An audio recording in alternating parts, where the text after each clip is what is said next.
And welcome back, fellow dreamers. Clever Trev here, and I've got a quick little tutorial for you on how to create a working sail for a sailboat. And these are kind of my prototypes that I created while figuring this out. But we're going to create a new one from scratch, and I'll show you exactly what I did. This first sail, we're not going to do anything like this. It's not actually a physical sail. That was kind of a practice run. This one is a little more tattered. As you can see, it's more little pieces if you want a little bit more horror kind of look. But really, I'm going to teach you how to do one more like this sail that actually you can tell it's kind of rippling in the breeze, and it's got its own gravity.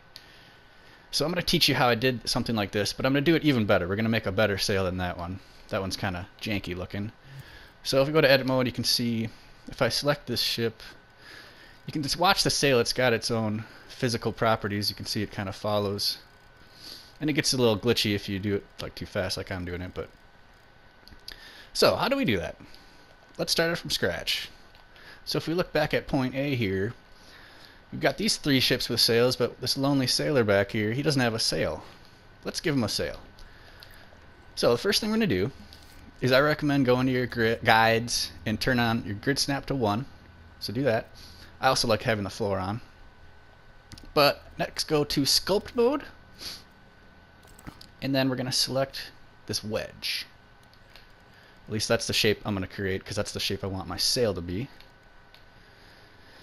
And let's scale it up to try to get it approximately the right size. Doesn't have to be perfect. We'll resize it eventually if we have to. Good enough for now. Okay, so we've got a wedge.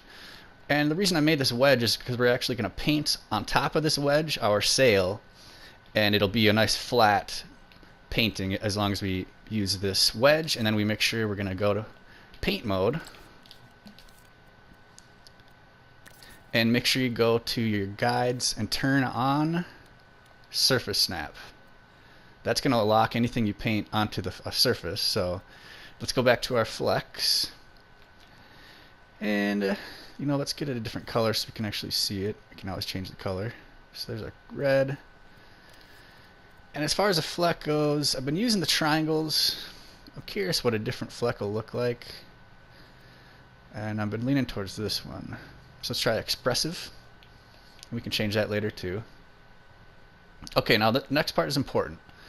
Once you feel like you got the right size fleck, let's scale it up to about, let's do it a little smaller, about this big. Don't put it down yet. So make sure you start in the middle of the paint of the triangle, and then also on this left side. It seems like the first fleck you put down is like an anchor point, and it determines how the rest of the thing works. And I really don't want to have anything cross over to the edge here, so I'm going to actually undo that. You want to make sure you don't go over the edge. It kind of glitches it out once it's finished. So it's okay to finish a little short like that one is.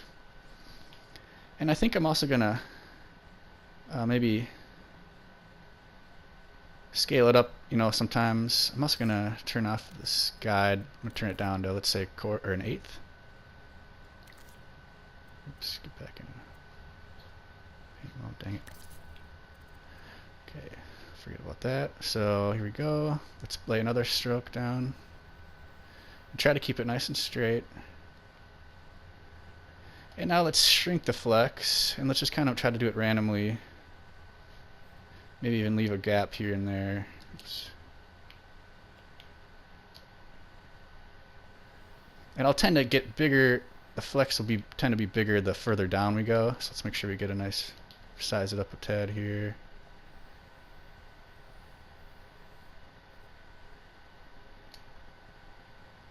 And let's finish with a kind of small one right on the bottom.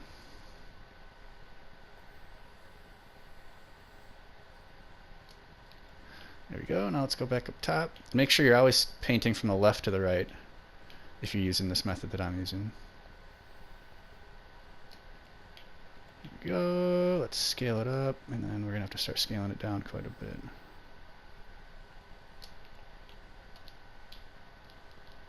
Scale it down again.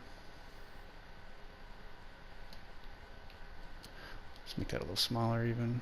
So now we're getting to the top and we're running out of space. That's good. Means we're almost done.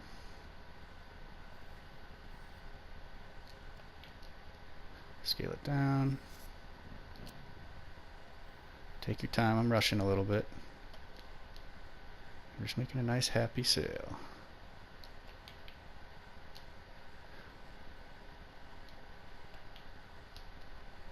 One last cherry on top. And let's throw in a few patches. We'll patch this up a tad. Maybe patch this one up. Try not to have too many obvious gaps, you know.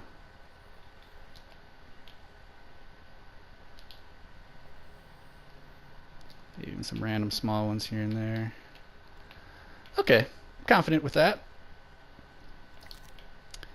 Alright, so next thing we're going to do, we don't need this triangle anymore, you can just delete it, or maybe just move it to the side in case we need to use it again.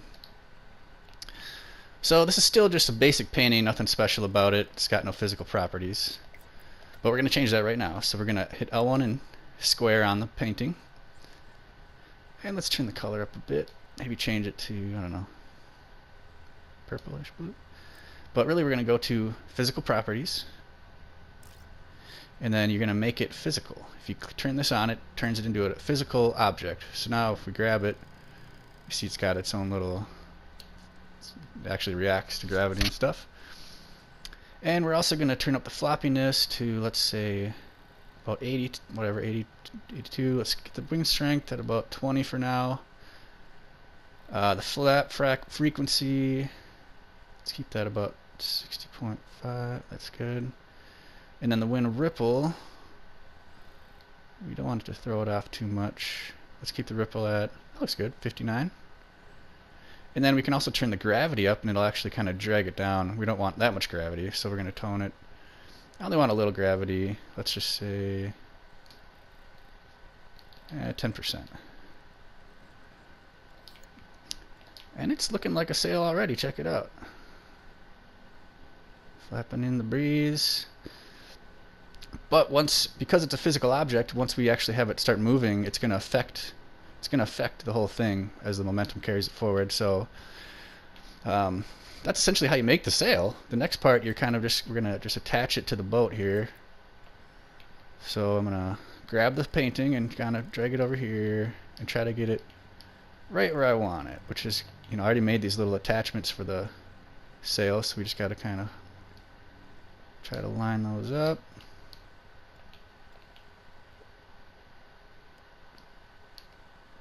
That looks good down there. That looks good. Well, perfect.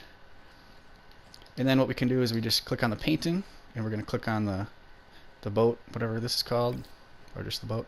We're going to group it. So now, woo, we got a boat. So that's pretty much the gist of it. Just let's move that back. So now if we want to make the boat move, we can just go to our gadgets. We're going to go to sensors and input. Gadgets, movers and output, and you're going to click on mover. And you can just slap that down on your boat somewhere. And then you make sure you click on it, and you can go to this arrow and just point it the right direction. And we're going to actually turn the speed down to about, those other boats are around 3 and 4, so let's do 3.6. 3.8. So now, ideally, once I hit play, there it goes. Woo! So let's go to actual play mode, so you can experience this in the true beauty. Let's check out the boat we just made. And there's probably going to be some things we'll change. Maybe not. It's looking real good.